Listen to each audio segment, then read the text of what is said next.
Coucou, salut tout le monde, j'espère que nous allons bien, c'est encore juste Novitz. Alors on se retrouve encore aujourd'hui sur Storytime et où nous allons parler de notre sœur qui a failli mourir à cause d'un escroc sur Facebook. C'est une histoire vraie, c'est du vécu. Alors c'est notre sœur que je connais personnellement. La vidéo c'est en deux langues, donc on va commencer en lingala et puis finir en français. Et donc c'est parti. Alors bandeko lelo na zongeli biso na Storytime. Alors bandeko lelo tokolobela et ndeko na biso et ça histoire vraie. D'abord on a une signalé biso ça histoire moko vrai et ça du vécu et ça ligne ndeko nga pena yebi personnellement et ça ndeko na biso vraiment a faillir ko perdre vie à cause il y a escroc moko sur Facebook. Et ndenge tolobaki tokolemba te pona kolobela sur Facebook tikuna penza tokomona penza moi changement.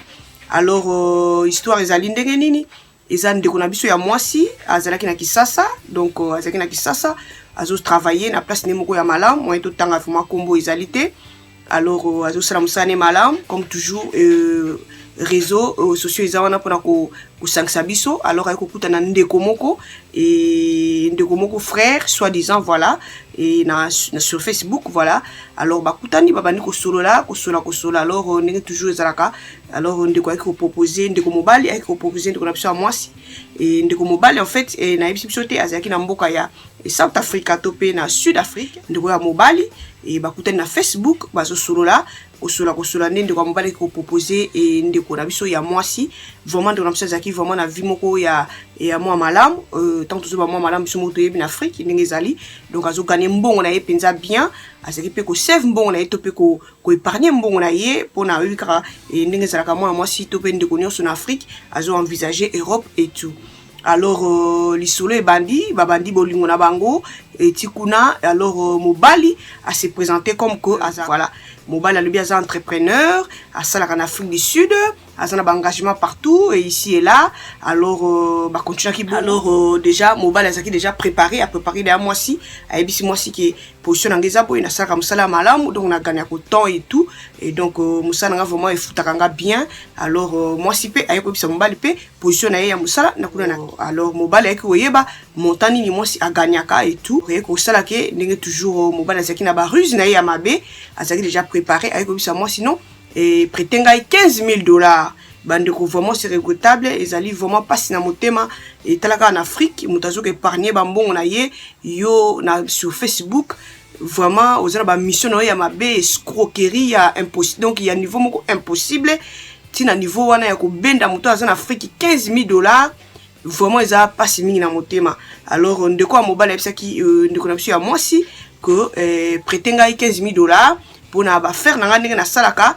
Alors azoki soki biloko moko quelque part na mboka moko esala qu'il fallait ko dédouaner yango et tout. Alors esengaki $15,000 mobala bina mwasi defisanga $15,000 et talaka na kobala yo et tout. Donc na kosala mabete na kozongisa mwasi pe ndenge akomaki na confiance na ebite maloba nini ndeko mobali wana escroc azako ebisa ndeko na biso mwasi. Alors mwasi ayeko débloquer ebele ya mbongo na ye $15,000 et na banque ya Congo ayeko tindela ndeko mobali na mboka ya South Africa to pe na mboka ya Sud Afrique.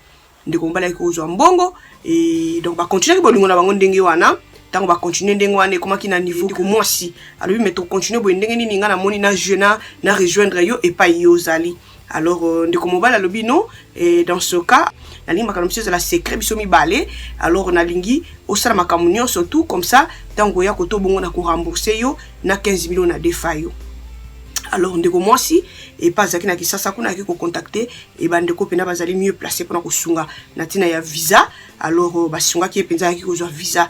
Alors ndeko e pa kene ko kutela po ba apesa ye via sunga ye pour na visa ndeko na tuna ki abini o visa ngo ozo kende wa pote na zo kende ko rejoindre mobali nanga to pe fiancé nanga. Alors ndeko ya ngaka sunga le o mais pourquoi pas ye ndeko nde asunga yo mais yo mo ndo zo sala ba démarche habité et toyoka nindengo wana et alobia kozongisela nga soki na komi sur terrain ezaki un peu dodge mais ndeko kosala nini yeso sa musana ye ba yeko kutana na ye pona asunga. Donc ngai kaka asunga ndeko mwasi.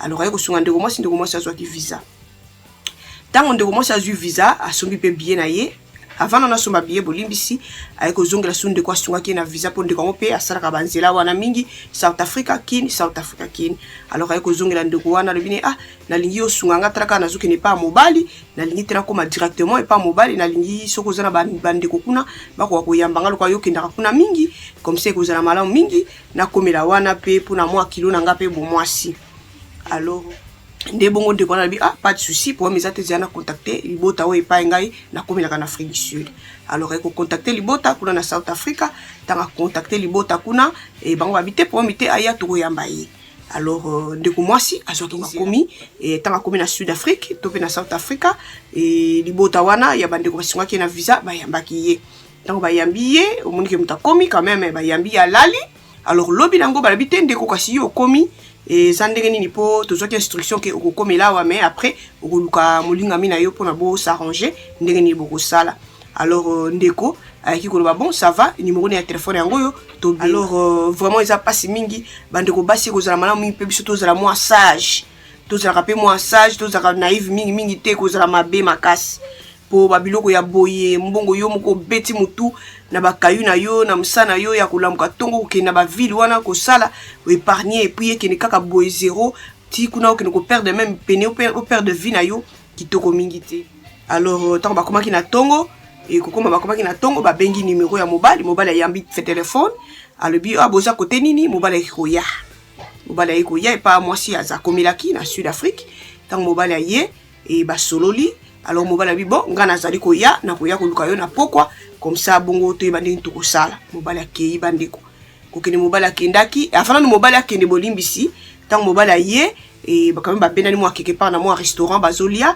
alors ndeko moi na biso ya moi si asaki na téléphone ya kitoko téléphone mo ya kitoko ya malam smartphone donc alors ndeko mobile bi et l'action de phone na yo alors monique ngana zaka jaloux oye omoni ko yesika na ebite ba minoni ni ba contact ni oza ngona ba téléphone alors c'est mieux ngana zo phone oyo ba swapper ba sali swap ya phone ndeko mobala pesi moi si phone moko ya moi lolenge alors moi ça juste smartphone na ye phone ya kitoko apesi mobile alors et donc ndaka azune ndeko moi si c'est téléphone ya smartphone alors apesi phone ya moi lolenge ndeko mobala longo wana akei alors abina ko ya lobby pona na ko to ko arranger ndenge to ko sala bande ko mobali ka ninga longwa ki wana azu phone akanga phone na ye ndeko mo si pa zongi na ye ndeko mo sa zongi e komi na mo abutu ebika ndenge zala ka checker mobile na ye quand même aye bandenge ni akolalela ndenge ni bakosura mo masolo ya mo abutu phone ezoli kati bon akipaki na ye pété amona ngam su pété normal to charge ndenge ni pyramide ndondo mingité alors e komi lobby bazozela azeli mobile lobby et à Monica na tongo sinité a bengi sous phone isolé kakati mbala moko nzoka ndetango yaki na ndako kotala ndeko mwasi ezalaki na mopaya moko na kati ya ndako wana ayebi ndeko wana mobile escroc ayebi alors tango sali ke bakomi kozela ye bazeli toute la journée ndenga lakaki ya koya azuya kakate ndale ndeko wana oyo bazalaki na ndako pe mopaya alors c'est que mopaya bazalaki na kati ya ndako wana jour oyo ya yaki donc hier tant ayaki pona kotala bango ezaki na mutu moko kuna mopaya ayebaki garçon wana alors ndeye ko babite na yebi pa garçon azalaka toke na komema bino alors bazelaki journée na ndenga baki akoya bazeli ba monité alors le lendemain nango nde bayi ko zwanzela baki na ndeko na biso ya mwasi na bandiko pa komelaki na garçon ayebi alors zela garçon na bi en tout cas ngai na yebi garçon oyo pa tozokende azaka na mwasi na yi et puis azaka vraiment escroc quoi batebele ba mbongo en Afrique du Sud moi na sabi bon bazoke nzanza ti ba kokoma ba komi lokoma kedaki tongo ba beti porte boye ye ndeko mobala ye kufungula tango ayi ko mona kaka bango boye agangi abi yo ndoki ozosa nini awa oyo kosa nini awa siko atanga zokanga bongo akangi ndako de façon que bato baza na kati ndako bayeba te makamini ezole kalibanda mbala moko mosa bi ndoki ndenge nini ngana mosa bi yo mosi nanga nini ndoki oyo kosala nini awa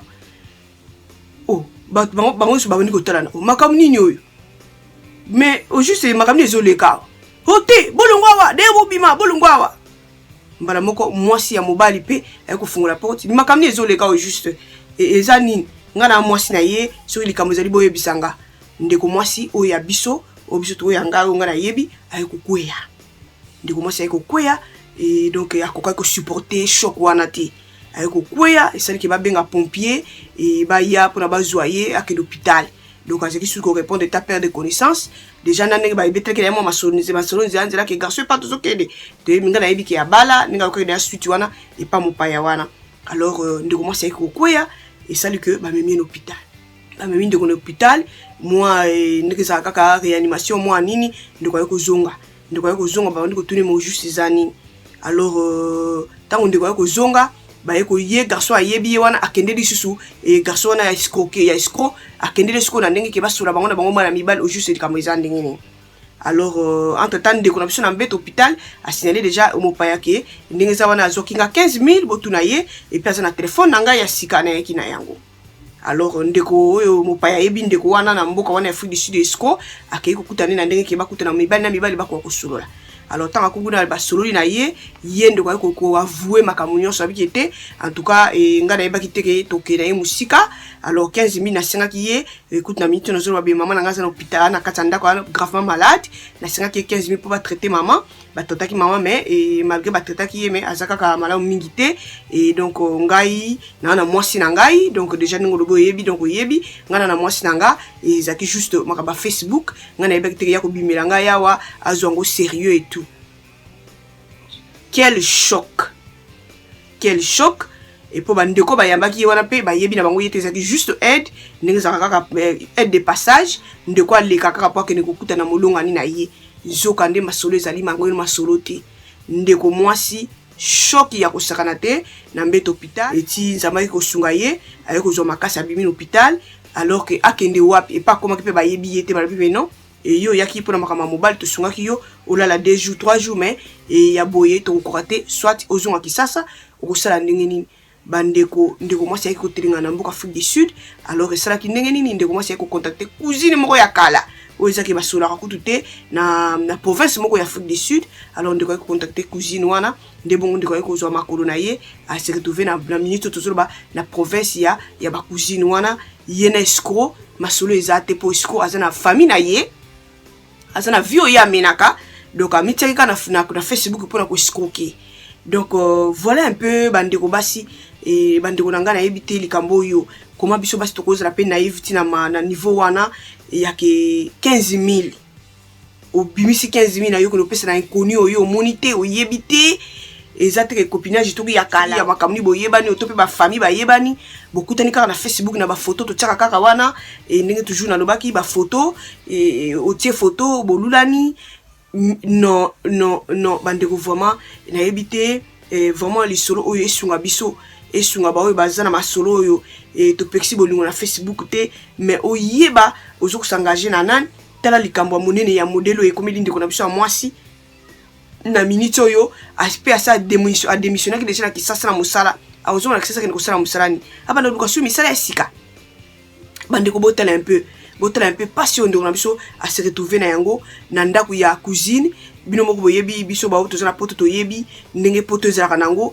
ndeko ko yamba lelo lobi e ko pesa te ndeko mo sa kusuka wapi mbongo na yazaki nango ekei ndamba zaki na maboko yango afuti ba billet afuti ba kamba ba visa pour ba pesa visa a joué valise a ye a démissionné na musala kisasa donc ezali vraiment kamoko donc to yebite to kolobela ndenge nini suka ya mona mosone ko suka ndenge ako se retrouver comment en Afrique du Sud likolo ya escroc na Facebook ndeko mobali na Facebook na yebite vraiment yo kanisi msusu ko escroquer ndeko mwasi tango ndeko mwasi akolela eza mbongo na ye OK na liboso te okozwa nini déjà tout le monde a déjà ba résultat 15 000 euros qui lobaki et soit disant ya musala bozana entrepreneur mbongo zo ko defa ki wana pona musala soki sala ki ni zonga ki ni déjà mbongo wana salite ya wana parce que osungela ki maman na bino mais malade et puis ki nango pété maman zaka na malade déjà za bilembo pona ko lakisa ke bien malaki kitoko mingi te et puis ndeko ya mwasi vraiment na ba situation totiki na ba Afrique wana tant de commencer à zo ko épargner un peu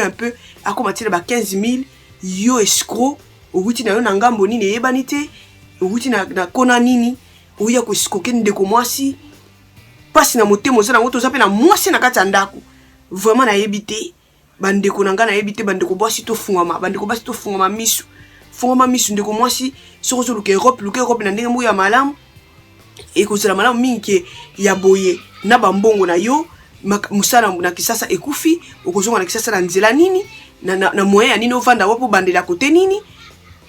Donc eza lisolo moko vraiment nayebi te tokolobela ngo ndenge nini. Vraiment eza pénible to tirer leçon yo za na leki asoloka na mobile na Facebook mobile moko asa so na ngambo nini so paza na mboka nini azo prometa ka mabalo ezo yebana te mabala Facebook et toyoka ebele balingani na Facebook baboyani na Facebook.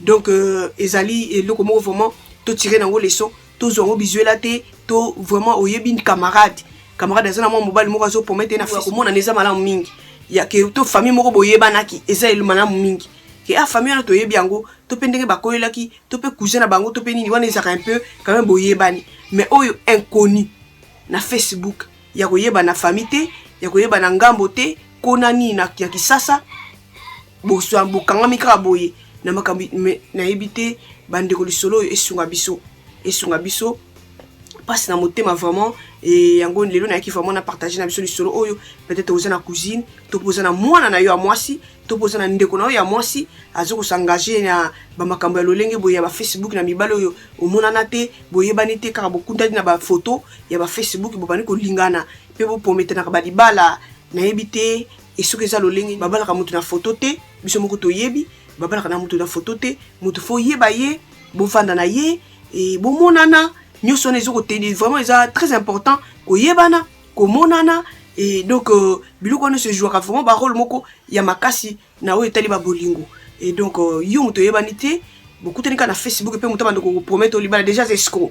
Donc pour moi déjà c'est escroc yo promettre nga libala oyebinga te po moninga ka na photo ndeko mwasi ndeko mobile photo le baki loko te photo ezolobe loko te photo eza mutu te.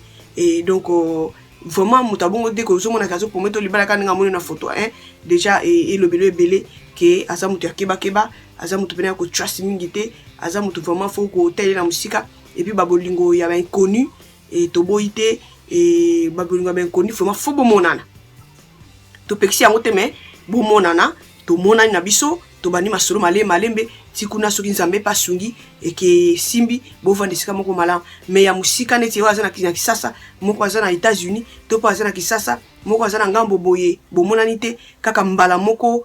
Et donc ça vraiment pas si mingi et yango wana lelo na ekina partager na biso et lisolo oyo vraiment esunga biso vraiment ekozala malamu. Mais partager lisolo oyo na communauté esunga bande ko mususu et peut-être que yaza déjà ko s'engager na bato ya lolenge boye ya bescro akoya ko siso biloko na ndaku akoya ko tekisa na biloko ko tekisa o to sunganga defisanga na kozongisa.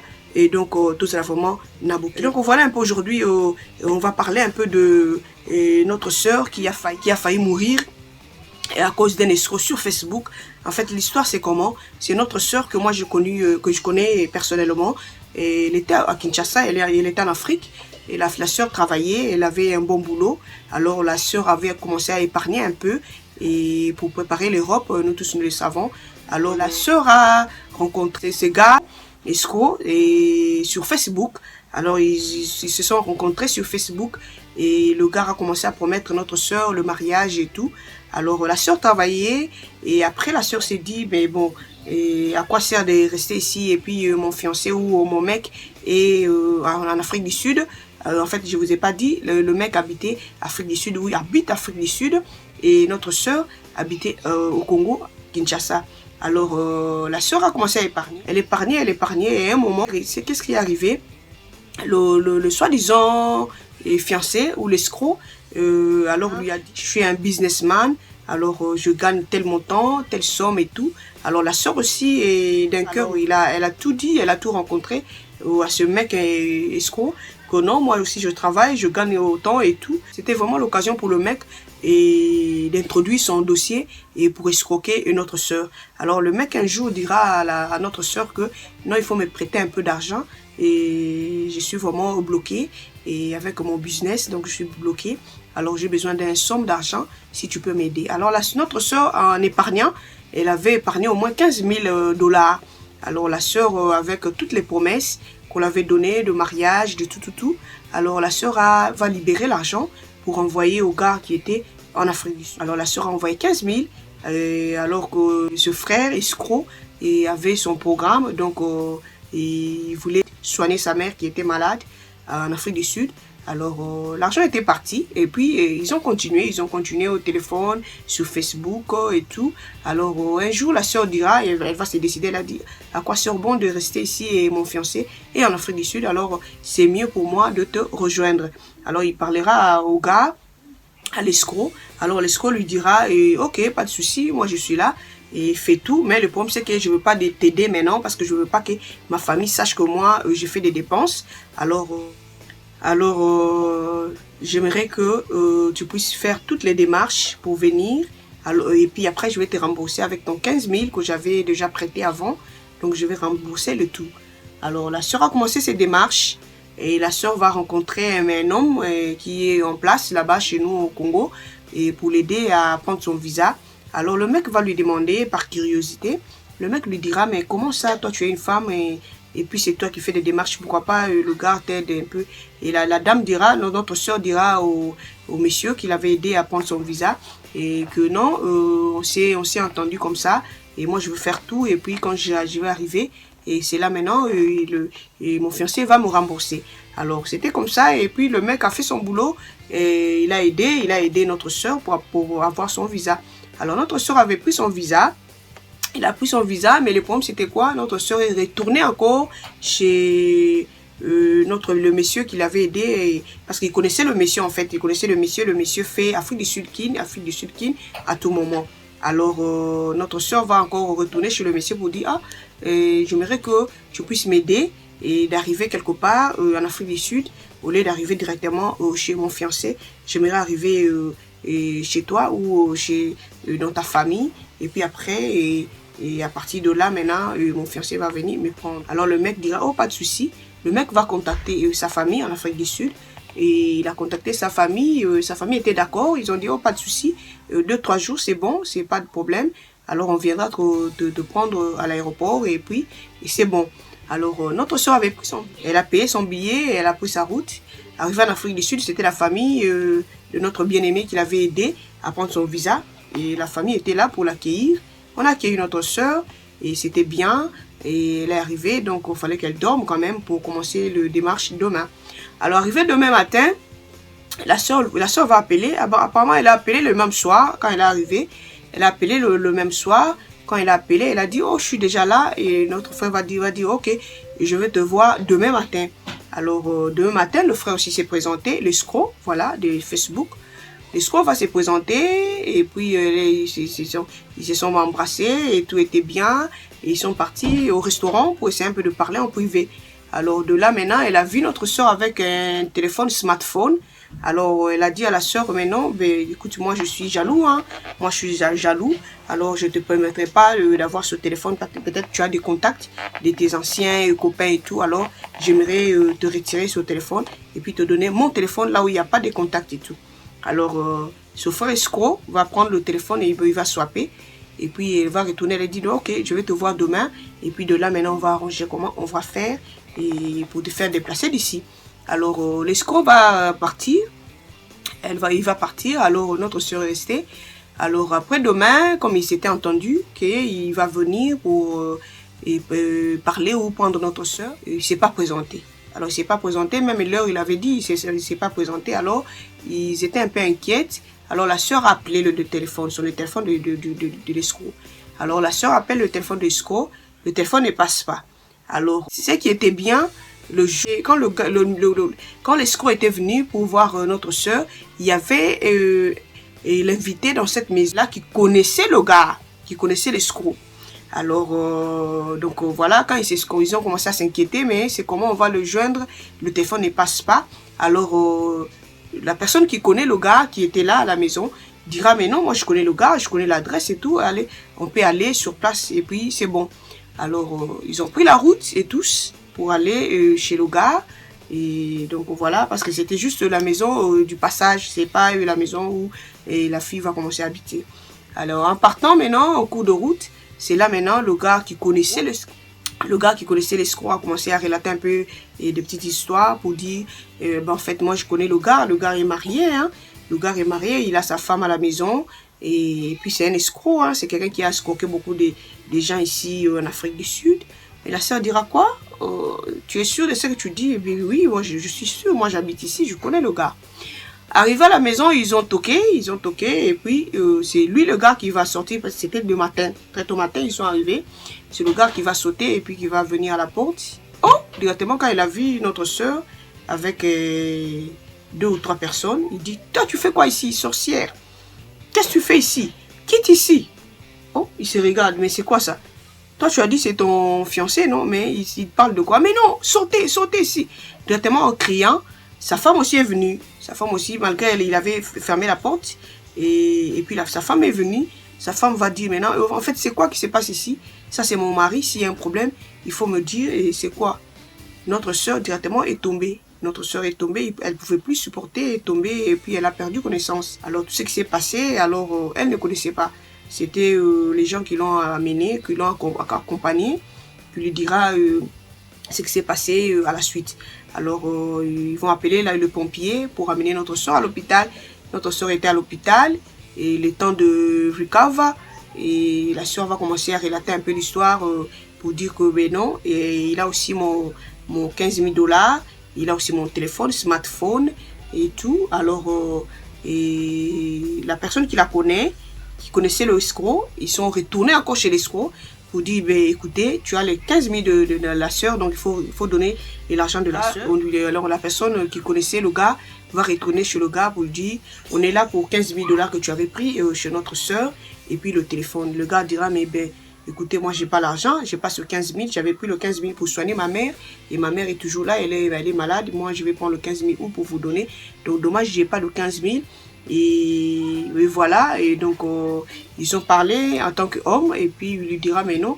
Et moi, je croyais que c'était juste une histoire sur le Facebook. Moi, je m'attendais pas que ça sera et si sérieuse comme ça, donc, et je m'attendais pas. Moi, je suis mariée, j'ai ma femme à la maison, et j'espère que vous l'avez vu hier, quand vous êtes venus, donc, et donc, elle n'a qu'à retourner là où elle est venue. Ils ont dit, ouah, toi, tu parles de quoi? Retourner où? Oh ben non, elle n'a qu'à retourner parce que moi, je vais la mettre où? Moi, j'ai pas où la mettre, où la loger, donc j'ai pas. Et, donc voilà.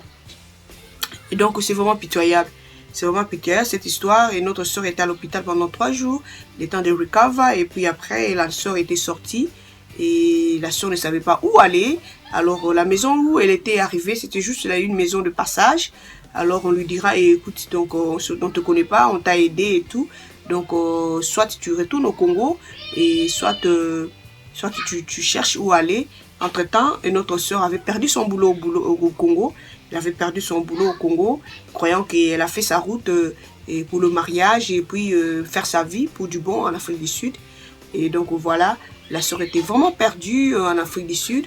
Et jusqu'à ce qu'elle a pris des contacts d'une de ses cousines qui habitait une de province en Afrique du Sud. Alors, la soeur est là-bas maintenant et elle ne sait pas quoi faire. Et donc, c'est vraiment pénible. Les filles, cette histoire, c'est juste pour nous aider. Vraiment, faites attention sur Facebook. Donc, voilà, vous allez excuser un peu de lumière parce que quand j'ai commencé, il faisait un peu très chaud dehors. Et maintenant, là, j'ai allumé. Donc, je ne sais pas, la vidéo sortira comment, mais sinon. Et donc, c'est ça. Et donc, voilà notre soeur en Afrique du Sud, perdue complètement. Elle est chez une de cousines. Nous le savons, nous sommes en Europe. Comment on se comporte ici en Europe, tu peux venir à la maison et ça sera pour 2 jours, 3 jours. Mais quand ça commence à tenir un peu longtemps, donc nous les connaissons. Et donc c'est vraiment pitoyable pour notre soeur. On ne sait pas comment elle va s'en sortir. Et là-bas, et donc voilà un peu l'histoire d'aujourd'hui. Les mamans, les sœurs, et mes petites sœurs, mes cousines, et donc mes sœurs, filles ou mamans. Vraiment, faites attention sur Facebook. Il y a beaucoup de gens qui font de n'importe quoi sur Facebook. Il y a des escrocs qui font de n'importe quoi et qui va vous mentir et il va vous marier. Donc déjà, c'est dommage. Quelqu'un que tu ne connais pas, il va te proposer le mariage au téléphone ou sur Facebook. Vraiment, ça c'est un escroc direct. Comment tu peux marier quelqu'un que tu ne connais pas, que tu n'as jamais vu, jamais rencontré et puis tu vas lui dire, je veux te marier, on va faire ceci. Si c'était pas... Hein, voyez un peu, réfléchissons et soyez un peu intelligente. Faut pas être naïf jusqu'à débloquer ton 15 000, débloquer 15 000 que tu as épargné pendant des années et donner à un escroc que tu ne connais pas, tu n'as jamais vu. Donc c'est vraiment, je sais pas comment, I don't know, comment le dire, comment conseiller. Mais sinon, vous qui êtes sur Facebook, proposez les filles d'autrui, les femmes d'autrui, vraiment, tu gagnes quoi en fait? Tu gagnes quoi sur ça? Tu gagnes rien. Tu te tires des malédictions parce que la sœur, elle va pleurer. Elle va pleurer, elle va prier. Où sera ta vie? C'est pas du tout bien. C'est pas du tout bien. Vraiment, tirons des leçons, donc tirons des leçons. Et c'était ça aujourd'hui notre story time. Et pour essayer un peu de nous aider, nous qui sommes sur Facebook, en train de chercher les amours, chercher, je sais pas, le voyage, faites attention à qui tu parles. Donc, faites attention. Et j'espère que la vidéo va vous plaire. Commentez, partagez la vidéo aux amis. Peut-être que tu as une amie qui a déjà commencé l'histoire comme pareil. Et donc, elle n'a qu'à arrêter. Et sinon, le pire arrivera et puis ça sera trop tard. Et donc, voilà. Et notre histoire d'aujourd'hui, c'était sur ça. Et notre soeur a failli mourir. Elle était à l'hôpital et pendant 3 jours. Et puis, le temps de recover. Et donc, c'est dommage. C'est dommage et c'est arrivé, mais c'est aux autres maintenant de tirer des leçons pour que ça ne se répète plus. Donc, j'espère que la vidéo va vous plaire. Commentez, aimez la vidéo. Si vous n'êtes pas encore abonné sur ma chaîne, abonnez-vous pour me suivre vraiment facilement. Et on se retrouve à la prochaine vidéo. Bye!